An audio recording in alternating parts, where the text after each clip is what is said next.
बिहार में स्थित एक घर में बने तहखाने से भारी मात्रा में देशी शराब हुई बरामद। नशे की आगोश में खो रहा है बचपन, युवा हो रहे हैं एडेसिव सॉल्यूशन के नशे का शिकार। नालंदा में हुई जहरीली शराब से मौत के मामले में सरकार पर जमकर बरसे अजीत शर्मा। सज्जन किशोर सुरपुरिया बने बिहार मरवाड़ी सम्मेलन शिक्षा समिति की भागलपुर शाखा के अध्यक्ष। अपराधियों के मंसूबे पर पानी फेरने के लिए नौगछिया एसपी के नेतृत्व में दियारा क्षेत्र में चला कॉम्बिंग ऑपरेशन। नालंदा में जहरीली शराब के सेवन से हुई 7 लोगों की मौत के बाद पुलिस रेस हो गई है। आज एंटी लिकर स्क्वाड और हबीबपुर थाना द्वारा करौड़ी बाजार स्थित एक घर में की गई संयुक्त छापेमारी के दौरान तहखाने से भारी मात्रा में देशी शराब बरामद की गई है। पुलिस ने वहां से शराब बनाने के उपकरण भी सीज किए हैं। वहीं छापेमारी अभियान को कवर करने गए पत्रकार से पुलिस द्वारा बदसलूकी किए जाने की खबर भी सामने आई है। बताते चले कि हाल ही में पटना में शराबबंदी को लेकर हुई एक हाई लेवल मीटिंग में मुख्यमंत्री नीतीश कुमार ने थाना क्षेत्रों से शराब बरामद होने पर थाना अध्यक्षों के खिलाफ एक्शन लेने की बात कही थी। अब देखने वाली बात यह होगी कि इस मामले में वरीय अधिकारी क्या एक्शन लेते हैं।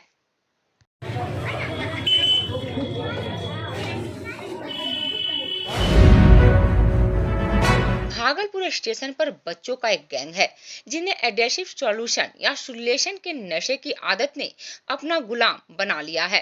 पढ़ाई लिखाई कर देश और अपने परिवार का भविष्य संवारने की बजाय बच्चे नशे की आगोश में दिन रात स्टेशन के आसपास पड़े रहते हैं।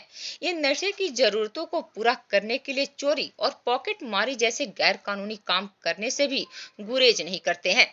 वैसे भी बिहार में लागू शराबबंदी कानून के बाद युवा पीढ़ी ने cough syrup, smack, brown sugar जैसे नशे के विकल्प को अपना लिया है। आए दिन भागलपुर में स्मैक और ब्राउन शुगर बेचने वाले नशे के सौदागरों की गिरफ्तारी होती रहती है। जरूरत है कि पुलिस और स्थानीय प्रशासन ऐसे बच्चों की पहचान कर उन्हें समाज की मुख्य धारा से जोड़े और एडेसिव सॉल्यूशन या सुलेशन जैसे नशे के विकल्प की बिक्री के लिए मिनिमम आयु सीमा निर्धारित करे, क्योंकि इनका उपयोग काफी हानिकारक होता है। स्थानीय चिकित्सक आनंद कुमार सिन्हा ने एडेसिव सॉल्यूशन के इस्तेमाल को काफी हानिकारक बताया है। उन्होंने कहा कि इसका अधिक इस्तेमाल cardiac arrest, nervous system breakdown के साथ ही फेफड़े और सांस से संबंधित कई बीमारियों का कारण बनता है। बोलिए, क्या पीते हो? सुलेशन पीते हैं। काहे? गम में पीते हैं, लाश उठाते हैं, डेड बॉडी कभी कभी। और बोलिए, पहले क्या पीते थे? हैं? पहले गांजा पीते थे, दारू भी पीते थे, थाना से मिलता था। और बोलो, कौन थाना से मिलता? JRP थाना से। अब? हैं? अब नहीं मिलता। अभी सुलेशन पी रहे हैं। बहुत ही हानिकारक है। सबसे पहले तो सांस के लिए बहुत हानिकारक है। यूजुअली इसमें जो लोग इनहेल करते हैं, ये बच्चे लोग आजकल जो इनहेल करते हैं, ऐसे सब्सटेंस रहते हैं उसमें जिनकी वोलेटाइल बहुत होते हैं और विस्कोसिटी कम होती है, ताकि आराम से सांस में जाए, समझे। तो जैसे कि एक एग्जाम्पल उसका पेट्रोल है, लेकिन ज़्यादातर चीज़ में उसमें हाइड्रोकार्बन रहता है, जैसे एसीटोन और ये। तो जितना भी गम प्रोडक्ट है, जैसे हम लोग के घर में सुलेशन आता है जो जूता वूता चिपकाने में, तो वो सबसे जो इनहेलेशन होता है, तो सबसे पहले तो फेफड़े के लिए बहुत ही नुकसानदायक। सुल्तानगंज थाना क्षेत्र के दिलगौरी वार्ड नंबर 10 से जमीन मालिक द्वारा जमीन की वर्षों पूर्व बिक्री कर दिए जाने के बाद भी रास्ते की घेराबंदी करने का मामला सामने आया है। गांव की निवासी माजूमा खातून ने बताया कि आफ्ताब अंसारी उर्फ पप्पू अंसारी ने जमीन 17 लोगों को वर्ष 2007 में ही बेच दी थी। उस वक्त पप्पू अंसारी द्वारा रास्ते के लिए दी गई जमीन पर अब जबरन PCC रोड नहीं बनने दिया जा रहा है। उसने जमीन के खरीदारों को रास्ता देने से मना कर दिया है, जिसके बाद दोनों पक्षों में तनाव की स्थिति पैदा हो गई है।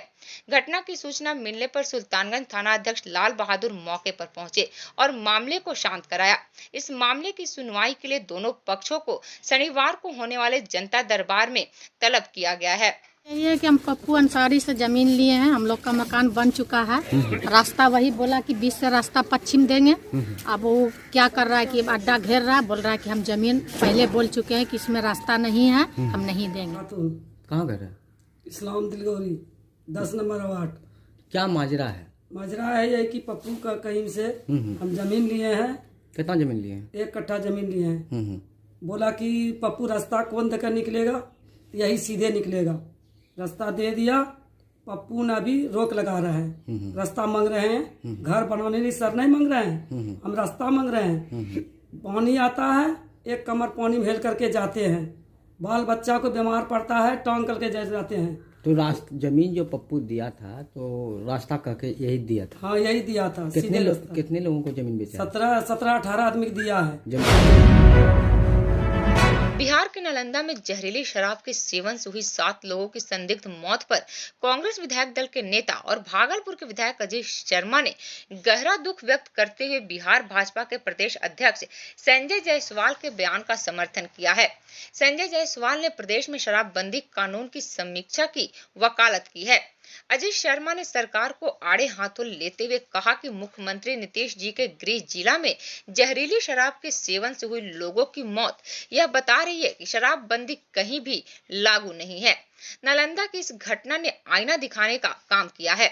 उन्होंने शराब को तिगुनी कीमत में बेचने की वकालत करते हुए उससे प्राप्त होने वाले राजस्व से प्रदेश में उद्योगों की स्थापना करने की बात कही है, जिससे प्रदेश में रोजगार के अवसरों को बढ़ावा मिल सके। नालंदा में 7 मौतें हुई, 8 मौतें संदिग्ध मौत बताई जा रही है। हालांकि शराब की भी आशंका है, शराब वो लोग पिए हुए थे, आशंका जताई जा रही है। क्या कहेंगे? नहीं, आशंका क्या है? शराब की खेप पकड़े गए हैं और लोग कह रहे हैं कि शराब पी के ही हुआ है और वो जहरीली शराब होगी। ये मौतें हो रही है और देखिए माननीय मुख्यमंत्री के गृह जिला का कहानी है ये। मैं तो बार बार कहता हूँ और उनके जो जायसवाल जी हैं वो भी कहे हैं कि समीक्षा होनी चाहिए। शराबबंदी पूर्णतः लागू नहीं है। लागू कहाँ से होगा जब आपके पूरे पदाधिकारी जो वर्चस्व पदाधिकारी वो अगर मिली भगत रहेगा माफियाओं से, शराबबंदी शराब के जो माफिया हैं, तो फिर आप कहाँ से शराब को कंट्रोल कर पाओगे? और आपके नालंदा गृह जिला में होने का मतलब है कि आपको प्रशासन ने आईना दिखाया है कि देखिए शराबबंदी लागू नहीं है। मैं उसके पक्षधर हूँ, लेकिन जब शराबबंदी हो तो पूर्ण तरह हो। और आपके बीजेपी के जो अध्यक्ष ने कहा, बिल्कुल सही कहा है कि समीक्षा होनी चाहिए और जो भी बड़े पदाधिकारी दोषी हो शराब को लाने में, उन पर कड़ी से कड़ी कार्रवाई होनी चाहिए। आर्थिक परेशानी के कारण युवाओं का भविष्य बर्बाद न हो, इसके लिए बिहार मरवाड़ी सम्मेलन शिक्षा समिति पिछले 50 वर्षों से कार्यरत है। आज बिहार मरवाड़ी सम्मेलन शिक्षा समिति की भागलपुर शाखा के 2022-24 सत्र के लिए कार्यकारिणी समिति का गठन किया गया। प्रत्येक 2 वर्षों के अंतराल पर होने वाले इस चुनाव में शिक्षा प्रेमी सज्जन किशोर सुरपुरिया को अध्यक्ष पद और अभिषेक डालमिया महामंत्री पद के लिए चुने गए।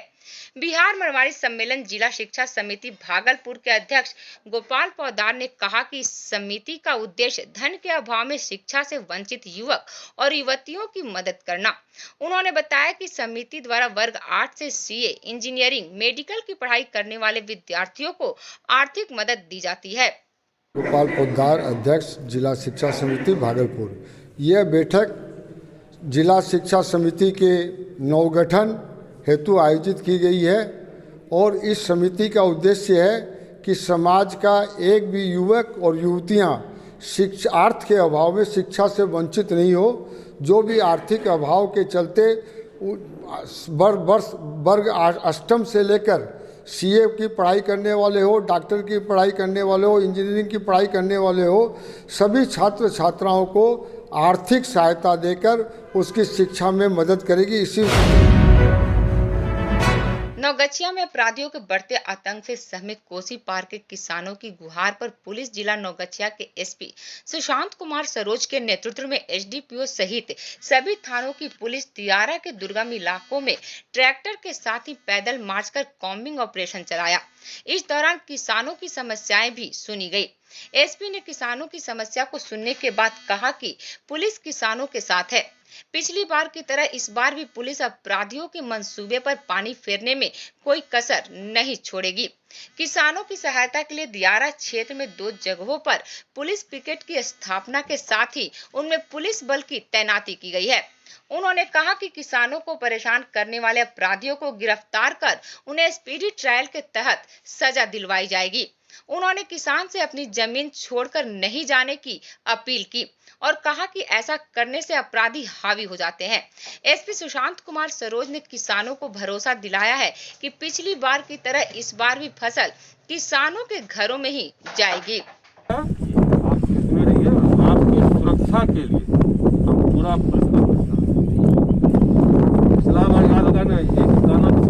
का साथ सब दिन मिल रहा है और हम लोग भी सही काम पे इस जगह रहते हैं। वो गलत भी है, जंगल में है तो हम लोग उधर भी नहीं जाते हैं कि कायल जाएंगे उससे, लेकिन समय आता है तो अपने पलायमान हो जाता है। उसका भी समय आ जाएगा तो अपने पकड़ा जाएगा। अपराधी से डर लग रहा था क्या? अपराधी से तो किसी को भी डर लगेगा सर, हमको क्या किसी को भी डर। हमारा नाम पूनम झा हुआ। अब एसपी आए हैं तो क्या लगता है कि सुरक्षा? अब तो निर्भीक लगता है सर। अब कोई तरह का चाहे इनका देख रेख मेरे ऊपर रहेगा तो क्या डर लगेगा सर। मोबाइल का जमाना है, 1 सेकंड में तो चारों तरफ से आदमी गिरा जाता है।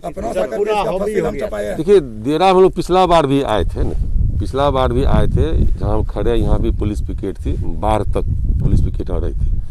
और एक उधर दियरा पड़ता है टेकुना दियरा, वहाँ भी पुलिस पिकेट थी, बाहर तक थी।